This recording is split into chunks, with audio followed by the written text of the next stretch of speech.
नमस्कार, welcome to career मंत्रा 9.1। मैं अंकित यादव आपके अपने YouTube चैनल में आपका स्वागत करता हूं। थंबनेल देखकर आप समझ चुके होंगे कि आज हम रेलवे ग्रुप डी वालों के लिए साइंस में बायोलॉजी के क्वेश्चन का पावर कैप्सूल लेकर के आए हैं। इस सीरीज में ऑब्जेक्टिव टाइप क्वेश्चन डिस्कस किए जाएंगे। वीडियो शुरू करने से पहले आप सभी को मेरा एक सजेशन है।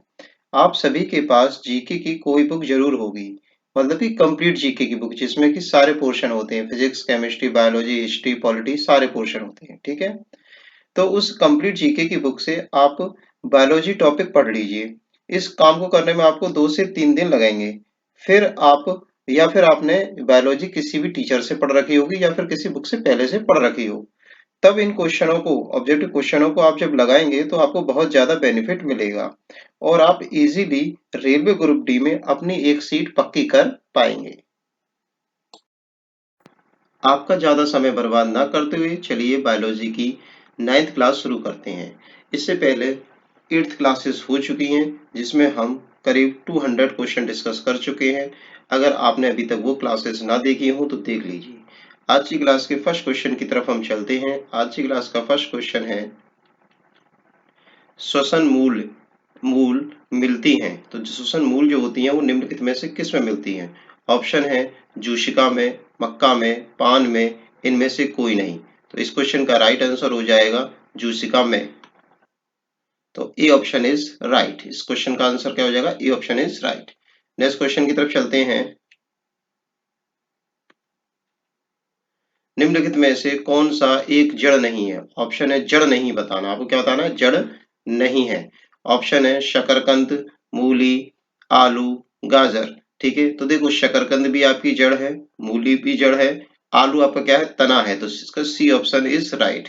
और गाजर भी आपकी क्या है, जड़ है। ठीक है, तो आपका आलू क्या हो गया, तना हो गया। नेक्स्ट क्वेश्चन की तरफ चलते हैं। अब स्तंभ मूल पाई जाती हैं गन्ने में, चने में, चावल में या मूंगफली में? तो अब स्तंभ जो मूल होती हैं वो किसमें पाई जाती हैं? गन्ने में पाई जाती है। A option is right.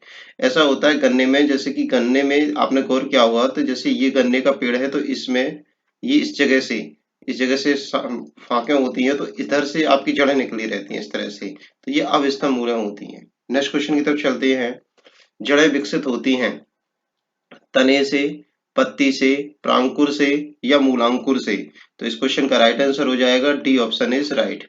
जड़ें जो है मूलांकुर से विकसित होती हैं। नेक्स्ट क्वेश्चन की तरफ चलते हैं। गाजर है एक, गाजर क्या है वो आपको बताना है। ऑप्शन है पुष्प, तना, जड़ या इनमें से कोई नहीं। तो गाजर आप जानते हैं सभी लोग, गाजर क्या है, एक जड़ है जिसको हम खाते हैं। नेक्स्ट क्वेश्चन की तरफ चलते हैं। बरगद के पेड़ के तने से लटकने वाली मोटी जड़ें कहलाती हैं। जड़ें वो जो लटकती हैं उन्हें क्या कहते हैं? फर्स्ट ऑप्शन है वायवीय मूल, आरोही मूल, स्तंभ मूल या फिर वलयाकार मूल। तो इस क्वेश्चन का राइट आंसर हो जाएगा, जो जड़ें लटकती हैं वो होती हैं स्तंभ मूल। C option is right. Next question की तरफ चलते हैं। पेड़ के में निम्नलिखित में से कौन सा हमेशा रहता है? पेड़ के लिए क्या चीज सबसे ज्यादा जरूरी है वो आपको बतानी है।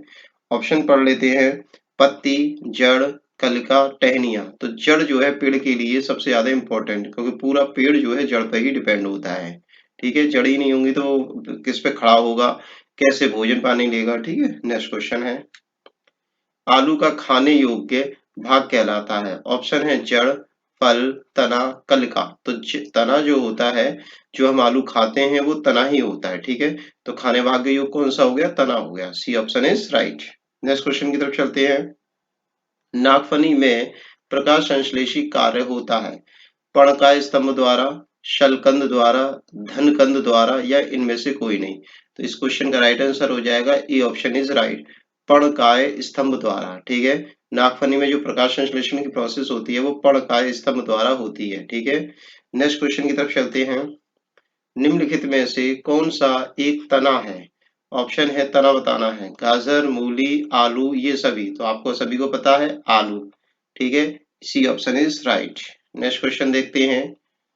आलू भूमिगत रूपांतरित तना होता है। कैसा तना होता है? भूमिगत रूपांतरित तना होता है, जिसे कहा जाता है, क्या कहा जाता है? ऑप्शन है शलकंद, शकरकंद, धनकंद या कंद। तो इस क्वेश्चन का राइट आंसर हो जाएगा डी ऑप्शन इज राइट। आलू को क्या बोला जाता है? कंद बोला जाता है। नेक्स्ट क्वेश्चन की तरफ चलते हैं। नेक्स्ट क्वेश्चन है, हल्दी के पौधे, जो हल्दी के पौधे होते हैं उसका खाने योग्य हिस्सा होता है, कौन सा होता है? जो हल्दी हमें प्राप्त होती है वो किससे प्राप्त होती है, ये पूछा गया है। फल से, प्रकंद से, कंद से या जड़ से? तो इस क्वेश्चन का राइट आंसर हो जाएगा बी ऑप्शन इज राइट। हल्दी जो हमें प्राप्त होती है वो प्रकंद से प्राप्त होती है। नेक्स्ट क्वेश्चन है, अदरक क्या है? अदरक जो है हम यूज करते हैं अपनी चाय वगैरह में डालने के लिए या मसाले में, तो क्या है वो? राइजोम है, बल्ब है, जड़ है या फिर इनमें से कोई नहीं? तो अदरक जो यूज करते हैं हम वो राइजोम है। ठीक है, नेक्स्ट क्वेश्चन की तरफ आए हम। प्याज किसका परिवर्तित रूप है? ऑप्शन है जड़ का, पुष्प का, तने का या फल का? तो प्याज जो है आपका किसका रूप है? तने का रूप है। आपने गौर किया होगा, जैसे ये प्याज होती है इस तरह से प्याज लगती है, ठीक है, फिर ये प्याज होती है, जमीन की बात कर रहा हूँ, और इसके नीचे ये जड़ें होती हैं, ठीक है। तो जड़ तो यहाँ पर हो गई और इससे ऊपर ये पार्ट होता है, ये तने का होता है, ठीक है। और यहाँ से ये फिर इस तरह से लीव्स निकली रहती हैं इस जड़ में, प्याज में से। तो ये क्या है? ये तने का ही तो पार्ट हो गया, ठीक है। नेक्स्ट क्वेश्चन की तरफ चलते हैं। वे पौधे जिनमें कभी पुष्प नहीं बनते हैं क्या कहलाते हैं? ऑप्शन है क्रिप्टोगेम्स, एंजियोस्पर्म, जिम्नोस्पर्म या फिर इनमें से कोई नहीं? तो वे पौधे जिनमें कभी पुष्प नहीं बनते हैं उनको हम बोलते हैं क्या? क्रिप्टोगेम्स। क्या बोलते हैं? क्रिप्टोगेम्स। नेक्स्ट क्वेश्चन है, संसार का सबसे बड़ा पुष्प किसके द्वारा उत्पन्न होता है? ठीक है, तो सबसे बड़ा पुष्प कौन किससे बनता है वो हमें बताना है। ऑप्शन है लॉरेंथस द्वारा, रेफेलसिया द्वारा, ड्रोसेरा द्वारा या इनमें से कोई नहीं? तो बी ऑप्शन इज राइट। सबसे बड़ा पुष्प रेफेलसिया में लगता है। नेक्स्ट क्वेश्चन है हमारा, संसार का सबसे छोटा पुष्प कौन सा होता है? बुल्फिया, कमल, गुलाब, रेफेलसिया? तो रेफेलसिया तो सबसे बड़ा है, ठीक है। तो इस क्वेश्चन का राइट आंसर हो जाएगा बुल्फिया। नेक्स्ट क्वेश्चन है, जीवन चक्र की दृष्टि से पौधे का सबसे महत्वपूर्ण अंग कौन सा होता है, ये हमें बताना है। पौधे का सबसे महत्वपूर्ण अंग कौन सा, वो हमें बताना है। तो जीवन चक्र की दृष्टि से सबसे महत्वपूर्ण अंग है तना, जड़, पुष्प या पत्ती? तो इस क्वेश्चन का राइट आंसर हो जाएगा क्या? पुष्प। जीवन चक्र की बात हो रही है, जीवन चक्र में पुष्प सबसे ज्यादा इंपॉर्टेंट होता है। नेक्स्ट क्वेश्चन की तरफ चलते हैं। कौन एक जीवित जीवाश्म कहलाता है? जीवित जीवाश्म कौन सा है? जिंक, गो, साइकस, पाइनस, इनमें से कोई नहीं? तो जीवित जीवाश्म पौधा जो है वो जिंक गो है, ठीक है। नेक्स्ट क्वेश्चन की तरफ चलते हैं। दमा एवं खांसी के रोगों में काम आने वाली कौन सी औषधि एफेड्रिन किससे प्राप्त होती है? काम आने वाली औषधि एफेड्रिन, तो कौन सी औषधि की बात हो रही है? एफेड्रिन। अब ऑप्शन पढ़ लेते हैं, पाइनस, जूनी पेरस, साइकस, एफेड्रा? तो डी ऑप्शन इज राइट। इस क्वेश्चन का राइट आंसर हो जाएगा एफेड्रा।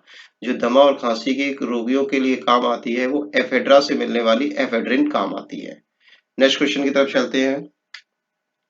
संसार का सबसे बड़ा पुष्प कौन सा है? तो सबसे बड़ा पुष्प, फिर से वही क्वेश्चन आ गया है, आपको पता ही है, रेफेलसिया, कैक्टस, कमल, इनमें से कोई नहीं? तो आपको पता ही है, अभी हो गया है क्वेश्चन, ये option is right, rafflesia. Question थोड़ा सा भी घूम फिर के आता है तो वो सारे क्वेश्चन इंक्लूड करने की मैंने कोशिश की है, ठीक है। तो आपको कभी प्रॉब्लम नहीं होगी इस सीरीज को करने के बाद। इस सीरीज में हम इस सीरीज को रोकेंगे नहीं, डी ग्रुप तक पेपर तक चलने ही देंगे जहां तक कोशिश होगी, ठीक है।